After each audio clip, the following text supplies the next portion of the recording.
Welcome back to our channel. So తెలంగాణలో మరో ఉద్యమం రూపుదాల్చుతుంది. Go back Marwari, come back local వ్యాపారులు అనే నినాదం ప్రతి గ్రామాన వినిపిస్తుంది. ఇంతకీ గో బ్యాక్ మార్వడి అనే ఉద్యమం ప్రారంభించింది ఎవరు? అసలు నినాదం ఎవరు ప్రారంభించారు? ఎందుకు ఇవాళ గో బ్యాక్ మార్వడి అనే పరిస్థితి వచ్చింది? ఇట్లాంటి విషయాలన్నీ కూడా తెలుసుకుందాం. ఇక ప్రజెంట్ మనతోటి తెలంగాణ శ్యామ్ ఉన్నారు, ఒకసారి మాట్లాడదాం.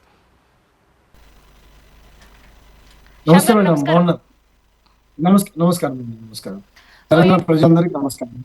సో గతంలో గో బ్యాక్ ఆంధ్ర అనే నినాదం వినిపించింది. తర్వాత ఇప్పుడు ఏంది గో బ్యాక్ మార్వడి అనే నినాదం వినిపిస్తుంది. అసలు ఏంటి మేడం? గో బ్యాక్ మార్వడి అంటే వ్యక్తుల్ని వెళ్ళిపోమని మా ఉద్దేశం కాదండి. ఈ ఉద్యమం మీ ఛానల్ వేదికగా కూడా ప్రజలందరికీ స్పష్టంగా అర్థం కావాలి. Go back Marwadi, go back Gujarati, go back Rajasthani అంటే మనుషులందరినీ వెళ్ళిపోండి అనేటువంటి హక్కు నాకు లేదు, ఈ దేశంలో పుట్టినటువంటి ఎవరికి లేదు. మేమేమంటున్నామంటే సీమాంధ్రులు తెలుగు భాష పేరుతోని, తెలుగు ముసుగుతోని 60 ఏళ్ళు మన నీళ్లు, మన నిధులు, మన నియామకాలు ఏ విధంగా అయితే దోసుకున్నారో, మనకు జరిగినటువంటి అన్యాయాన్ని అప్పుడున్నటువంటి జయశంకర్ సారు, కొండా లక్ష్మణ్ బాపూజీ, అప్పుడున్నటువంటి మేధావులు, కవులు, కళాకారులు, బెల్లి లలిత నుంచి మొదలు పెడితే మొన్న అమరుడైనటువంటి గద్దరన్న వరకు అనేక మంది మన సీమాంధ్రులు చేస్తున్నటువంటి ఏవైతే దుర్మార్గాలు ఉన్నాయో వాటిని ఎత్తి చూపించినప్పుడు ఆ ఉద్యమంలో మేము భాగమై మా మా విద్యార్థులు మా ప్రాణత్యాగాలు చేసి ఈ నేలలో ఉన్నటువంటి ఈ సంపద, ఈ వనరులు, ఇక్కడ ఉన్నటువంటి ఉద్యోగాలు, ఈ నీళ్లు, ఇవన్నీ ఈ ప్రాంత ప్రజలకే దక్కాలనేటువంటి ప్రాంతం మేము అందరం పనిచేసినటువంటి వాళ్ళు. కాబట్టి మేమేమంటున్నామంటే మార్వడి జాతి అనేది మొండామాటిలో ఉన్నటువంటి ఉద్యమం కాదు మేడం.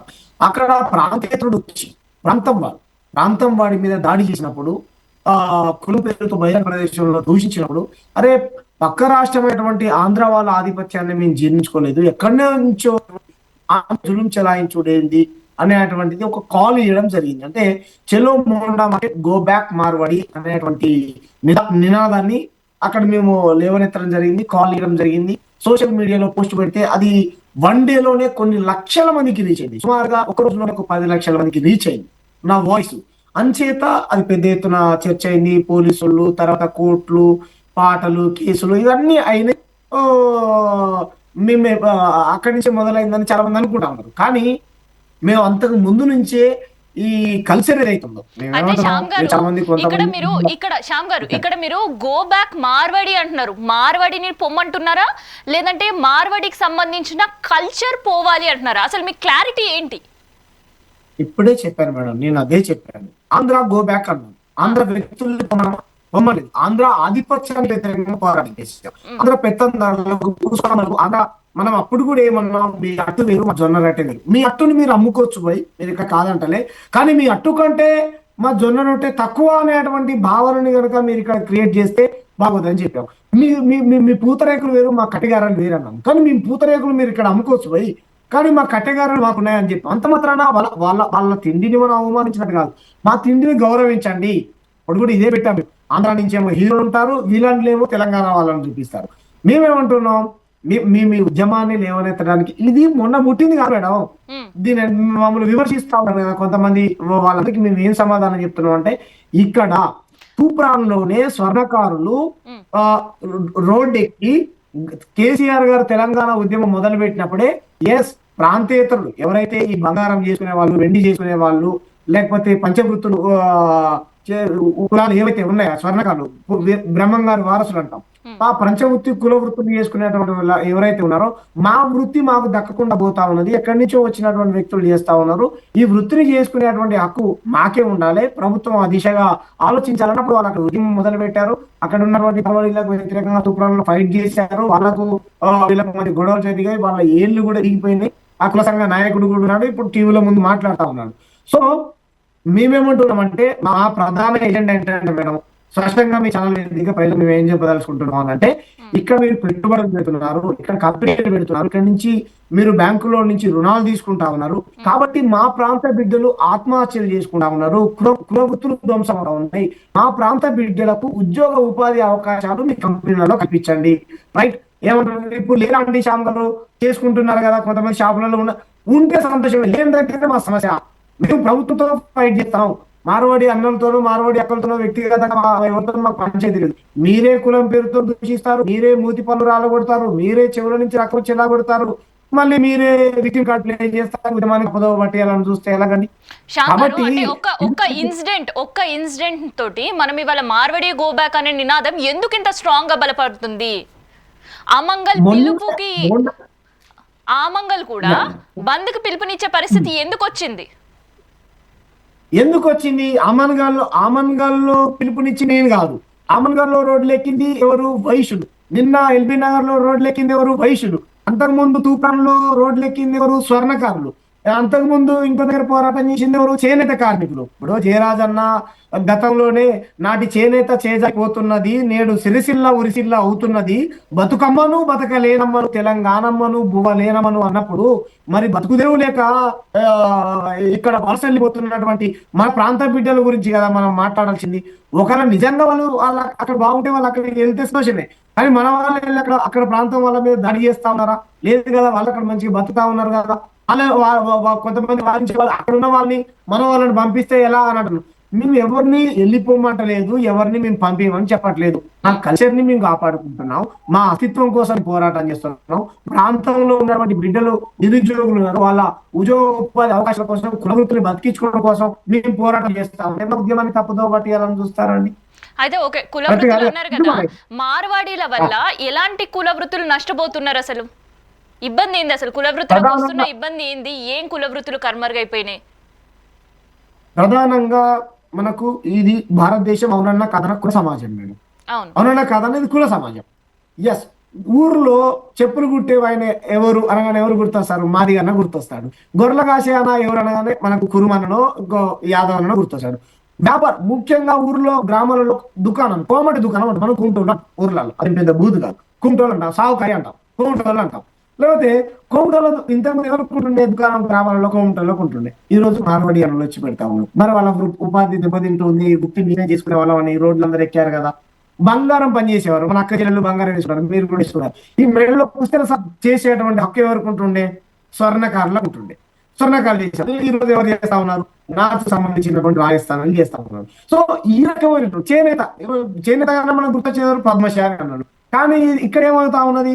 సూరత్ నుంచి ఇక్కడ నుంచి పత్తి పడుతుంది, సూరత్కి వెళ్తుంది, అక్కడ పాయింట్ వంగిలు తయారైతే ఇక్కడికి వచ్చి షాపులలో అగర్వాల్స్ షాపులలో మార్కెట్ రూపంలో అమ్మకానికి పెట్టుకుంటాం.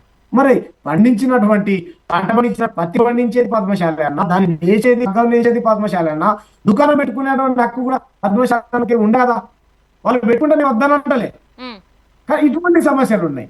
సో ఇక్కడ శ్యామ్ గారు, మీరు వాళ్ళని పొమ్మని అనరు, రైట్? అవును, వాళ్ళ కల్చర్ పోవాలి అని అంటారు, వాళ్ళు ఇక్కడ వ్యాపారం పెట్టుకోవాలి అని అంటారు, పెట్టుకోవద్దు అని అంటారు. అసలు ఏంది వాళ్ళ వ్యాపార విషయం? ఇప్పుడు మార్వాడీల వ్యాపారాల సంఖ్యనే ఎక్కువ. మనం ఒక్కసారి బేగం బజార్ పోతే ఒక 100 షాపులు సపోజ్ తీసుకుంటే, ఒక 100 షాపులు తీసుకుంటే అందులో 80% మార్వాడీలే ఉన్నాయి. గుండు పిన్ను కాడికెళ్ళి మనం చూస్తుంటే బట్టల కాడికెళ్ళి ప్రతి వ్యాపారంలో వాళ్ళే ఉన్నారు. సో ఇప్పుడు ఏంది సిచ్యువేషను? చెరువులో చేపలు పట్టుడు, షేన్లో తాళ్ళెక్కుడు, మటన్ దుకాణంలో దుకాణం కొట్టుడు తప్ప మిగతా వ్యాపారాలలో గ్రామాలలోకి గ్రామాన మార్వాడి అన్నలు అక్కలు దూరుకుపోయారని చెప్పేసి పెద్ద ఎత్తున తెలంగాణ వ్యాప్తంగా చర్చ జరుగుతా ఉంది. ఈ ఉద్యమానికి పెద్ద ఎత్తున విద్యార్థి సంఘాలు, తెలంగాణ శ్యామ్ ఒక్కడు ఈ ఉద్యమాన్ని సమర్థించట్లేదు మేడం. దీని ఒక్కడే నేను అందరూ మద్దతు వస్తా ఉన్నది కాబట్టి కొన్ని రాజకీయ పార్టీలకు మింగుడు పడట్లేదు. సో మేమేమంటున్నాం అంటే, మీరే చెప్పారు మీ ఛానల్ ఇంకా మీ నోటి, ఎస్ వాళ్ళు అక్కడ పెట్టుకున్నారు. ఈ ప్రమాదం ఇలాగే పెరుగుకుంటూ పోతే రేపొద్దున మనం తెలంగాణలో ఉన్నామా, రాజస్థాన్లో ఉన్నామా మనం అనేటువంటి పరిస్థితి వచ్చేస్తుంది మన రాష్ట్రం. సో మేమేమంటున్నాం అంటే, నలారా 350 ఏళ్ల కిందనే మీరు ఇక్కడికి వచ్చారని, మీరు నవాబుల కాలంలోనే మీరు ఇక్కడికి వచ్చారని చెప్తా ఉన్నారు కదా, మీతో మాకేం ప్రాబ్లం లేదు. 2014 వరకు ఉన్నటువంటి మార్వాడి అన్నలు అందరూ ఇక్కడ వాళ్ళే కాదనలే. తరువాత ఒక మార్వాడి అన్న వచ్చి ఇక్కడ బంగారం షాప్ పెట్టుకొని పక్కనే మీ మార్వాడికి సంబంధించినటువంటి వ్యక్తిని రాజస్థాన్ నుంచి పిలిపించి, ఇంకో అన్నకు నువ్వు వెండి దుకాణం పెట్టిస్తావు, మీరిద్దరు కలిసి మళ్ళీ ఇంకో అన్నకి ఇంకో దుకాణం పెట్టిస్తావు, రైట్? మీ దాంట్లో యూనిటీ ఉన్నది, మీరు పెట్టిస్తా ఉన్నారు, మీకు కాదనంటే. కానీ నీ షాపుకు వచ్చి ఇక్కడ ప్రజలు కొన్నటువంటి డబ్బులతో ధనం చేసుకున్నది. మరి భారతదేశంలో ఈ స్వతంత్ర భారతంలో ప్రజాస్వామ్యము ఆర్టికల్ 19E వన్ ప్రకారం ఎవరు ఎక్కడైనా వ్యాపారం చేసుకునే హక్కు ఉన్నప్పుడు హక్కుల గురించి మాట్లాడేటప్పుడు ఇక్కడ ఆత్మ చేసుకునేటువంటి ప్రజల యొక్క బాధలు నీకు ఎందుకు గుర్తు రావట్లేదు, బాధ్యతలు ఎందుకు గుర్తు రావట్లేదు? మరి ఈ గ్రామంలో ఉన్నటువంటి వాడిని, ఈ బస్తీలో ఉన్నటువంటి వాటిని, ఈ ప్రాంతం వాటిని వ్యాపారం పెట్టించాలి అనేటువంటిది ఒక ప్రశ్న. ఎందుకనంటే నీతోని మా లోకల్ వ్యక్తి పోటీ పడలేకపోతుంది. ఎందుకంటే నీ దగ్గర ఉన్నంత ఇప్పుడు వ్యాపారం ఎవరు పెట్టాలన్నా వాళ్ళ దగ్గర డబ్బులు ఉండాలి. డబ్బులు ఉంటేనే వ్యాపారం పెట్టుకోగలుగుతారు, లేదంటే లోన్స్ త్రూ అప్పు తెచ్చుకోయినా పెట్టుకోగలుగుతారు. వాళ్ళకి ఒక బ్యాక్ సపోర్ట్ ఉండాలి. సో వాళ్ళకి బ్యాక్ సపోర్ట్ ఉంది కాబట్టి వాళ్ళు వచ్చి వ్యాపారం పెట్టుకుంటున్నారు, వ్యాపారం సాగిస్తున్నారు తెలంగాణలో. మరి ఏంది ఏ బ్యాక్ సపోర్ట్ ఉన్నది అనేది స్పష్టంగా అర్థమైపోయింది. అవును, క్లారిటీ కొంతమంది ఏం చేశారు, కొన్ని రాజకీయ పార్టీలు ఎవ్వరు అడగక ముందుకే కొన్ని రాజకీయ పార్టీలు పోయి వాళ్ళకి మద్దతు ఇచ్చాయి. మేమేమంటున్నాం, రాజకీయ పార్టీ కాదు, చాలా స్పష్టంగా బీజేపీ బండి సంజయ్ గారు కావచ్చు, లేదంటే మాధవీలత గారు కావచ్చు, వీళ్ళు చాలా క్లారిటీగా క్లియర్ గా చెప్తున్నారు. ఏంటిది, మార్వాడి గో బ్యాక్ అనే హక్కు ఎవరికి లేదు, వాళ్ళు కూడా తెలంగాణ బిడ్డలే అని.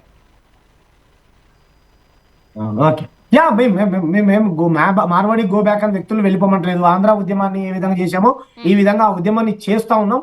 కొన్ని భావోద్వేగాల నుంచి మా ప్రాంతం వాడిని కొట్టినప్పుడు అక్కడి నుంచి పుట్టిన నినాదం గో బ్యాక్ మార్వాడి అని. ఇప్పుడు ప్రాంతేతరుడు వచ్చి మా ముక్కు బల కొడతావు, మూతి బల కొడతావు, మా రక్తాన్ని కళ్ళ చూస్తావు, మమ్మల్ని అమనాభూతులు తిడతావు, తిట్టినప్పుడు రానటువంటి కోపము వీళ్ళకు ఈ రోజు మేము అక్కడి నుంచి ఈ నినాదాన్ని ఇస్తే ఎందుకు వస్తుంది కోపం? మేము వ్యక్తులు వెళ్ళిపోమంటలేదు కదా, వ్యక్తిగతంగా అందరికి వచ్చి ఇక్కడ బతకడానికి ధర్మసత్రం కాదు కదా. ఒకవేళ బతికినా నీకు బాధ్యతలు ఉన్నప్పుడు, నీకు హక్కులు ఉన్నప్పుడు, బాధ్యతగా బతికినప్పుడు ఈ నెల మీద నువ్వు ప్రేమ పెంచుకోవాలి. ఈ నెల అభివృద్ధి కోసం కూడా నువ్వు పాటుపడాలి కదా. జీడిపి పెరుగుతుంది అంటున్నావు, రైట్? ఎవరికి జీడిపి పెరుగుతుంది?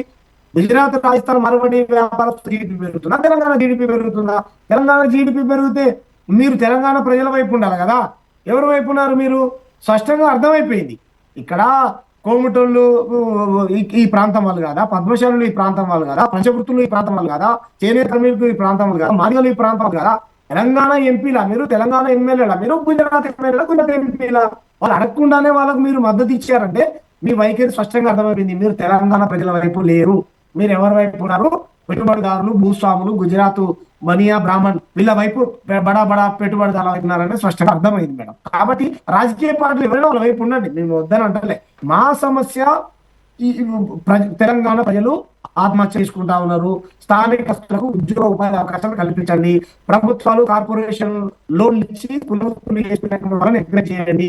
వ్యాపారం పెట్టుకునేటువంటి వాళ్లకు స్థానిక వ్యాపారాలను ప్రోత్సహించండి. స్థానికేతరులు వచ్చి మేము ఇంతకుముందు చెప్పినటువంటి ప్రతిపాదనలు ఏమంటే అవి మేము ప్రభుత్వం దృష్టికి తీసుకొని వెళ్ళి ప్రజాస్వామ్య పద్ధతిలో పోరాటం చేసుకుంటా అంటున్నాం. అపోజ్ చేసే పార్టీలు అపోజ్ చేస్తాయి మేడం, అది వాళ్ళు ఇష్టం, ప్రజలు నిర్ణయిస్తారు. అయితే ఇక్కడ మీరు ఉద్యమం చేస్తున్నారు, ప్రభుత్వం స్పందించాలి, స్థానికంగా వ్యాపారం చేసుకునే వాళ్ళకి సపోర్ట్ చేయాలి, ఇవన్నీ కొన్ని డిమాండ్స్ మీరు పెట్టారు. సో దానికి మార్వాడీలకు సంబంధం ఏంది? ప్రభుత్వం మార్వాడీల విషయంలో ఎట్లాంటి చర్యలు తీసుకోవాలని అనుకుంటున్నారు? మీ చెప్పిన డిమాండ్స్లో అసలు ప్రభుత్వం ఇప్పుడు ఉండే వాళ్ళకి ఉద్యోగ ఉపాధి అవకాశాలని ఈనాటి నుంచి కాదు, 10 సంవత్సరాల తెలంగాణ రాకముందు నుంచి కూడా కొట్లాడుతున్నాం. తెలంగాణ వస్తే ఉపాధి దొరుకుతుంది, తెలంగాణ వస్తే ఉద్యోగాలు దొరుకుతాయి, తెలంగాణ వస్తే నిధులు వస్తాయి అని. ఏడివి మళ్ళీ అదే ఉద్యమం బట్టబడుతున్నారు కదా.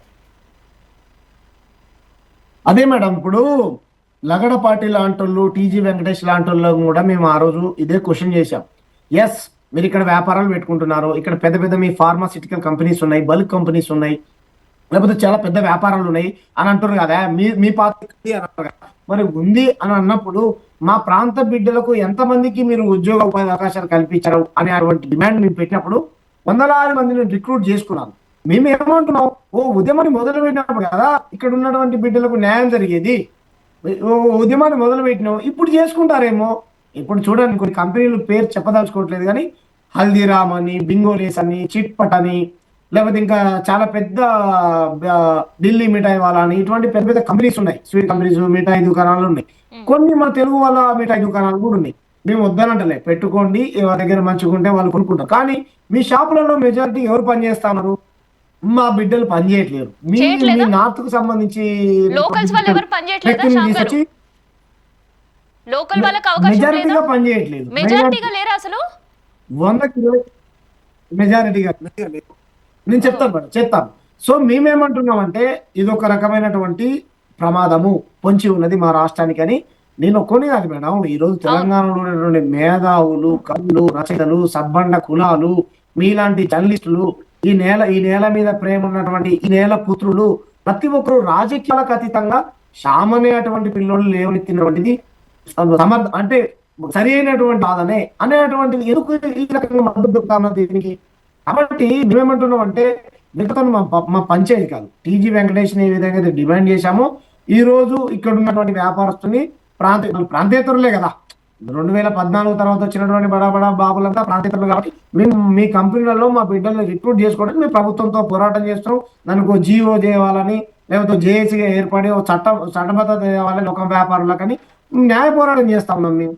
ఇక్కడ సమస్య ఎవరికి ఏమొచ్చిందో నాకైతే తెలియట్లేదు. అయితే ఓకే డన్. అయితే ఇప్పుడు తెలంగాణ వ్యాపారులకి కుల వృత్తులు పోతున్నాయి అన్నారు, ఓకే డన్. సో తెలంగాణలో ఎవరైనా వ్యాపారం పెట్టుకుంటే అసలు ఏంది లోకల్గా ఉండే వ్యాపారులకి మార్వాడి వ్యాపారులకి ఏంది ఇబ్బందులు ఏంటి అసలు? లోకల్ పర్సన్ ఒక ₹1,00,000 ఒక షాప్ కు అడ్వాన్స్ ఇచ్చి సంవత్సరం అగ్రిమెంట్ చేసుకుంటే ఆయన ₹1,00,000 ఇచ్చిన తెల్లారే, ఇది వచ్చినటువంటి సమాజం నుంచి వచ్చినటువంటిది మీకు చెప్తాను. మార్వాడికి సంబంధించినటువంటి ఒక వ్యాపారస్తుడు ఆయన లోకల్ ఆయన ₹1,00,000 ఇచ్చాడు కదా, నేను 5,00,000 ఇస్తాను సేటు నాకు అంటున్నాడు. ఆయన ఏం చేస్తాడు? ఇంటి ఓనర్ ఏం చేస్తాడు? డబ్బులు ఎవరికి ఎక్కువ ఉంటే ఆయనకే ప్రాధాన్యత ఇస్తాడు కదా. సో ఈ రకంగా మనోడు వాళ్ళతో పోటీ పడలేకపోతున్నాడు. ఎందుకంటే మనోడి దగ్గర ₹1,00,000 ఉంటే ఆయన 5,00,000 ఉంటున్నాయి, మనోడి దగ్గర 5,00,000 ఉంటే మార్వాడి దగ్గర 10,00,000 ఉంటున్నాయి. ఎందుకంటే వాళ్ళ దగ్గర యూనిటీ ఉన్నది, వాళ్ళది ఎంతసేపు వ్యాపార మైండ్ సెట్ కాబట్టి కమర్షియల్ గా ఆలోచిస్తాడు. మనోడేమో ఏదో నా కుల వృత్తి కదా, చిన్న దుకాణం పెట్టుకొని పొడతిప్పలలో తీసుకుందాం, ఎంత బతుకుదాం అనుకుంటాం. కానీ మనోడు వాళ్ళతో పోటీ పడలేకపోతున్నాడు. ఇటువంటి సమస్యలు ఉన్నాయి మేడం. ఇది ఇలాంటివి జరుగుతుంది గ్రౌండ్ లో. అంటే దాంతోపాటు ఈ నకిలీ సామాన్లు మార్వాడీలు ఎక్కువ అమ్ముతున్నారు అనేది కూడా వినిపిస్తుంది. సో శ్యామ్ గారు, మీరు చేసిన అనాలిసిస్ లో ఇది ఎంతవరకు వాస్తవం అంటారు? వాస్తవం అంటే మహబూబాబాద్ లో నకిలీ పైపులు అమ్ముతున్నారని ఆధారాలు బయటకు వచ్చేయడం. ఇదే నెల్లూరు జిల్లాలో, నెల్లూరులో మార్వాడ్ గో బ్యాక్ అనేటువంటి పెద్ద ఉద్యమం, ఈ నకిలీ చార్జర్లు సెల్ ఫోన్లు అమ్ముతున్నారని చెప్పేసి వీడియోలు బయటకు వచ్చాయి. చాలా మీలాంటి జర్నలిస్టుల బయట తీసుకొని వచ్చారు. ఇంకా చాలా ఇలా పానీపూరి మా కల్చర్ కాదని, తంబాకు దేజ్ తిందా కేసరి అనేటువంటి ఒక యాడ్ వస్తుంది. ఈ తంబాకు గుట్కా ఇది కూడా మా తెలంగాణలో ఎవరికి కాదు కంపెనీ, నాకు సంబంధించిన వ్యక్తులే కాబట్టి మా యువత మధ్య మత్తులో మునుగుతుంది, లేకపోతే ఇటువంటి వాటిని ప్రోత్సహిస్తా ఉన్నది. మేము వీటికి వ్యతిరేకంగా నకిలీ అమ్ముతున్నారు, దోమాల దందా చేస్తున్నారు అనేటువంటి ఆరోపణలు ఉన్నాయి. లేకపోతే లిక్విడ్ క్యాష్ తీసుకుంటారు వీళ్ళు, డిజిటల్ పేమెంట్లు చేసుకోరు అనేటువంటి ఇది ఉన్నది. అలాగే జిఎస్టీలు అంటే స్టేట్ జిఎస్టీలు కట్టాలని, సెంట్రల్ జిఎస్టీలు కట్టాలని అనేటువంటి అనేక రకాల ఆరోపణలు ఉండే వాళ్ళ మీద పూర్తి ఆధారాలు ఎవరైతే టీం సభ్యులు కలిసి పనిచేస్తున్నామో మా వాళ్ళ దగ్గర ఉన్నాయి. తప్పకుండా మేడం ఏర్పడడం, ప్రజల్లో చైతన్యం అసంబంధ వర్గాల నుంచి ఉంది. థ్యాంక్ యూ శ్యామ్ గారు. Thank you madam. Thank you. So ఇదనమాట, మొత్తానికైతే తెలంగాణలో go back Marwari, come back local వ్యాపారులు అనే నినాదాలు అయితే షోర్ ఎక్కుతున్నాయి. అయితే దీనికి బలం చేకూర్చడానికి అటు ఓయూ కూడా 22వ తారీఖు బంద్కు పిలుపునిచ్చింది. గో బ్యాక్ మార్వాడి, లోకల్ వ్యాపారాలని ఇప్పుడుండే రాజకీయ పార్టీలు కూడా సపోర్ట్ చేయాలి అండ్ లోకల్కి ప్రియారిటీ ఇవ్వాలి అనే నినాదం కూడా ఓయూ నుంచి పిలిపించేసరికి వ్యాపారం అంటే మార్వాడి, మార్వాడి అంటే వ్యాపారంగా మాత్రమే ఉండే వ్యాపారుల గుండెల్లో కూడా దడబుట్టించే పరిస్థితి అయితే కనిపిస్తుంది.